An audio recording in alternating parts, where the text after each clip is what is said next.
do it. We're here with Charlie from Cave Sermon. How are you today? Yeah, I'm great. How are you? Well, I just woke up, so I'm still pretty good because I'm not at work just yet. Right. So I got to know your band through your last record, which came out very early in the year and still has left quite a big impression. But now that I've gotten the chance to like listen to the other Cave Sermon releases, I'm a bit curious about Old World Viper. Because when I'm looking at Metal Archives, it says that this was originally not released under the Cave Sermon name. Is that correct? Yeah, that's right.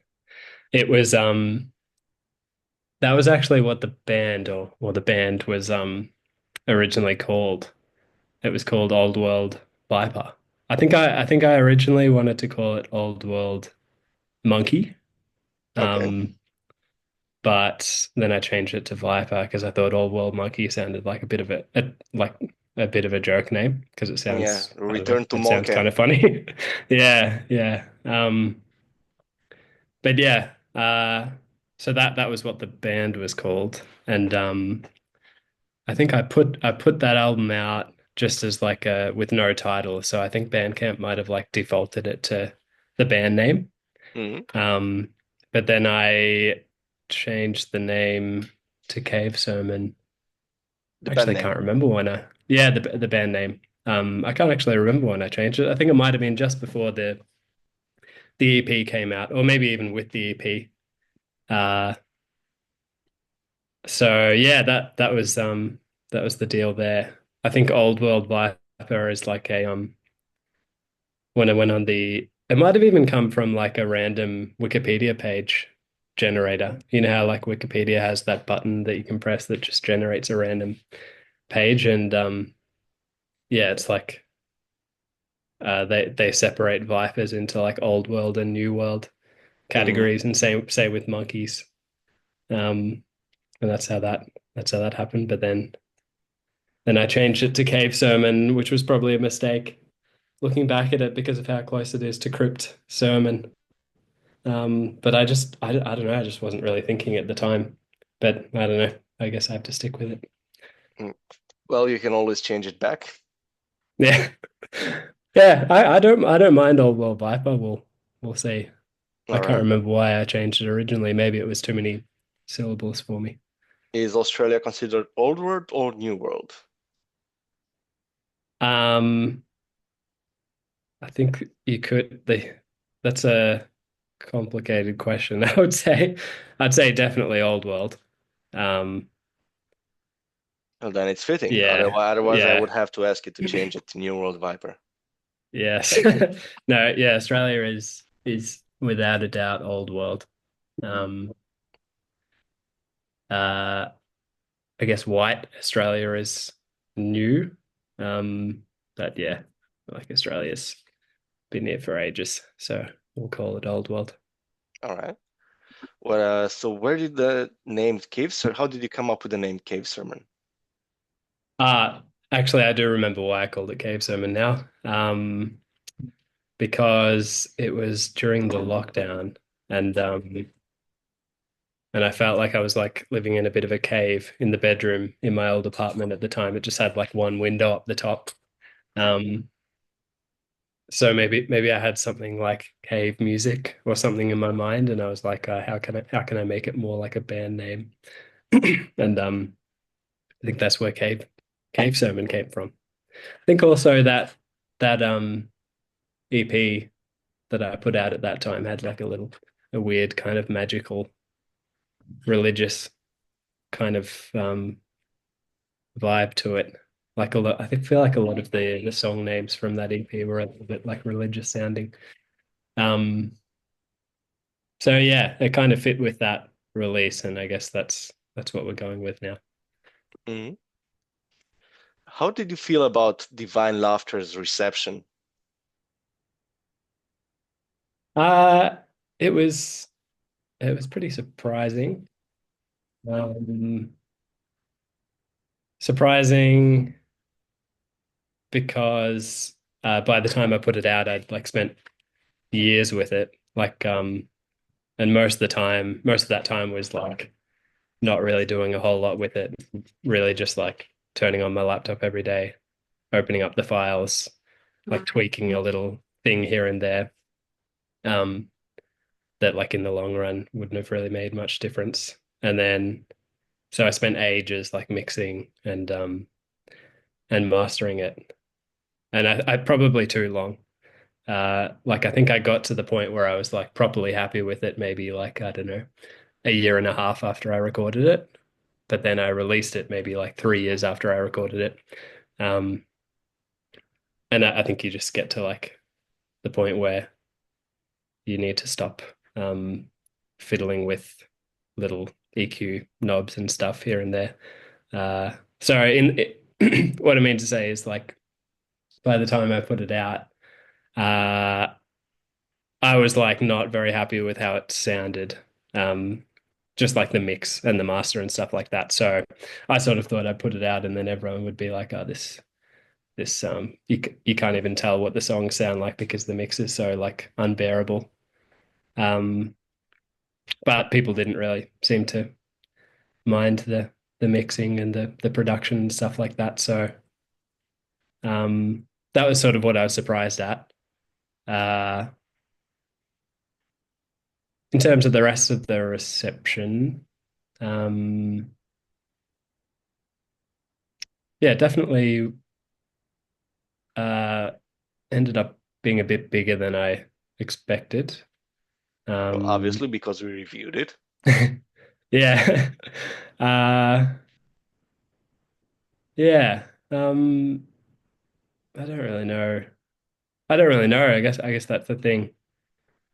Like most of the other stuff that I did was, I guess people listened to it, but it wasn't really it didn't really get anywhere.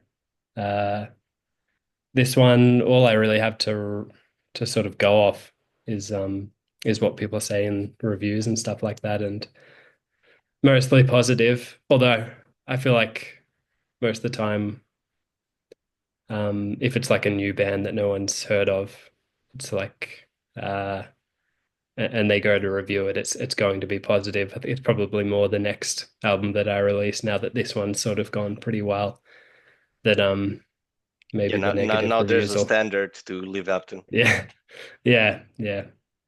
Um, Yeah, I for think it's example, called like the sophomore slump or something like that. I'm looking Um, at your rate your music page. Memory Spear has 37 ratings. Meanwhile, mm, Divine Laughter has 1,700 ratings and 14 reviews. So it's quite a kind of big difference. yeah, yeah. So it sort of felt like it was. I think a lot of people probably thought it was the first album, but sort of been doing stuff for a while, just like instrumentally. Hmm. Um, So but yeah, how did you decide to move towards vocals on Divine Laughter? uh, I think I think I just sort of done as much as I could do without vocals, really. I just sort of thought if I wanted to um, if I want to sort of keep progressing, I think vocals were just the next logical step. Um, yeah, and I could not do the vocals. I still can't really do them. So um, I had to sort of find someone to do it, which took a while. But yeah, not really any other reason than just sort of wanting to progress with it. I think there's maybe a bit of a ceiling, or maybe I shouldn't say that. In my head, there's a bit of a ceiling for sort of instrumental metal music. Um, Now tell that to Russian circles. yeah, I was gonna say yeah, there's definitely some exceptions. I'd say in general that's probably true though. Like it is a bit harder for instrumental bands, but Yeah, yeah, I just felt like the right way agree. forward. I'm not sure if Divine Laughter would have gotten the reception it did if it was purely instrumental. Yeah, yeah, yeah, I agree. All right. Tell us a bit about how your songwriting process goes. Um, so it's sort of always been the same. I just like noodle around on the guitar. So the guitar is Um, your main instrument. yeah, All yeah. right. Uh, I don't really use like Guitar Pro or anything. Um, I just noodle on the guitar just at my desk until um usually I'm like sort of fiddling with like amp sims or something like that. And I'm just sort of playing at the same time, and then eventually I play something that sort of sticks in my head a bit. And then I try to remember it as best I can, even if it's like 10 seconds like between the space that I've played it and and then trying to like open up Logic to actually record it. So I try to remember it, and then I play it, and then I record it into Logic just as a file, and then just usually I just forget about it. Like it could be like a 5 second riff, and I just record it once, and then I forget about it, and I keep noodling until I find something else, and then do the same thing. And so I just end up with a Logic file of I don't know, like for this oh for the album that's coming up, it was a bit crazy. There was like a lot of little 10-second recordings. And so I sort of do that um until until I think it's sort of like cohesive enough, and like and there is enough of them to sort of make up an album or to start the whole album writing process. And then I kind of sort through them uh and try to sort of fit them together. That's yeah, that's I'm probably missing a big part of the process there, but that's basically it. Just try to record as many little things as possible, put them into a big file, and then later on, I don't know, could be like months later, just sort of go back through them and listen to them, work out which ones suck, because a lot of them suck. Like you sort of you record it thinking it's good at the time. Like maybe in your mind you've got like really specific drum beat that that you've got in mind for a specific riff, and then you listen to it like a month later and you don't know what the beat was meant to be anymore. So it's like the riff just sounds real bad. So I delete all of those ones, keep the ones that I still kind of like after like a month or two, and then yeah, try to put them together. And also kind of delete the ones um, or maybe move the ones that are good but just won't really fit on that particular album. Sorry, I've It rambled a sounds bit like there. you need to Hopefully put that them makes sense. in various tiers based on how likely they are to end up on something. Yeah, yes. And the other thing that I'm doing now is trying to do like a bit of a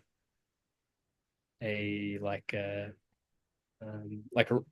for the particular track, um writing a couple of words uh to sort of describe what the riffs sound like or what I want the song to sound like. And then if I have to like build on them, then I've sort of got a general idea of what kind of direction it should go in. Hmm. And the lyrics for Divine Laughter, were they written by you or Miguel? Uh Me. Yeah. All right. So, was there any part of other than the actual recording of the vocals that was done collaboratively between the two of you? Um, actually the lyrics were a bit collaborative, Mm. now that I think about it. Like we did like we changed some stuff around here and there, just sort of based on well his feedback about sort of what would make sense, which I trusted more than my own at that point. Um, and and also just like what would work with his voice and like where it fit in the track.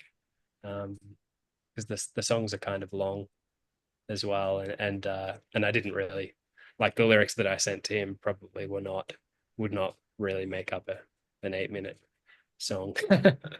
um, so yeah, there was a bit of back and forth regarding that stuff. I think he did make some changes to some lyrics here and there. I think he might have added a random um, Spanish word. He might have even added some random Spanish sentences that are not actually in the lyrics tab on the Bandcamp thing. I don't actually know because So there are I points have where no he, way of checking then without having to yeah, listen to the no, entire thing again.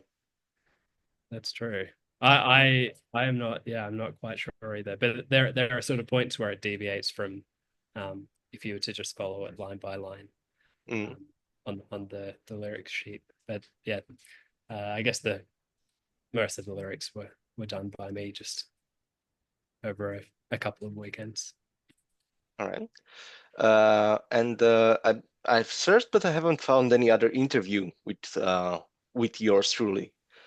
Uh, so this is like the first interview you've done as Gibbs, am I right?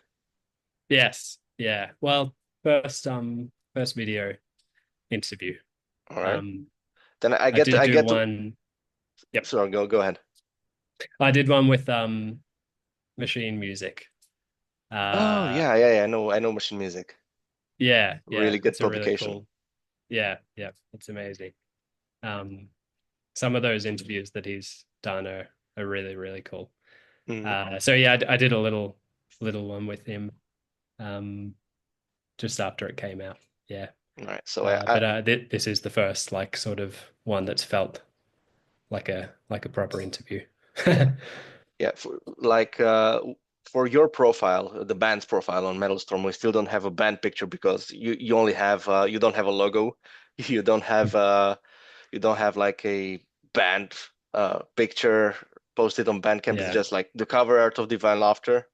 So we can't use that. It's like black, nothing. Please Yeah, yeah. give us a go do a photo shoot and give us a band picture. Yeah. I don't know. I feel like it wouldn't look very cool. Just like sort of one guy. I don't know. Hire a couple of guys to just stay in the picture. Oh, that could be a good idea, yeah. Maybe I'll give him like masks. That'd probably work for this kind of genre. I'm sure there's heaps There of you bands go. that do that. Yeah. Right. Um, so because I'm the first video interview, not exactly the first interview, am I the first one to ask, well, you know, the classic, well, what are your influences? Um, funnily enough, I think that interview I did was like that I previously did was mainly about that, like God influences. damn it. Yeah, I'm All right. sorry. Then I can answer it if you want, but I'm just gonna link that one somewhere so we don't spend time talking about okay. how much you love Ulcerate probably. Yeah, that is a big one. Yeah. You've recently released a single, and there's a huge problem in the Latin alphabet that lowercase l and uppercase I are barely are quite indistinguishable. So when I first read it, Yeah. I thought, oh man, he's singing a lullaby for artificial intelligence. Yeah. Has Oh, anybody oh, else made geez. that confusion? No, no, not yet. No, I'll have to ask. I'll have to ask out, but I'm the first one who listened to it. yeah. Well, now I'm like sort of curious about what that'd sound um, like what a lullaby for an AI would sound like, or what an AI generated lullaby would sound like. Well, I I'm think very curious you can now, do but an AI generated lullaby pretty easily, but a lullaby for AI yeah. would be something that contains a command for shutting off. Yeah, a I think it's control much F. easier to put a computer to sleep than a human. Yeah, it's true. Right. Depends on the person, I suppose. Yeah, but all lullaby is about the artist who made the Divine Laughter piece and the Alice lullaby piece, right? Yes. Yeah.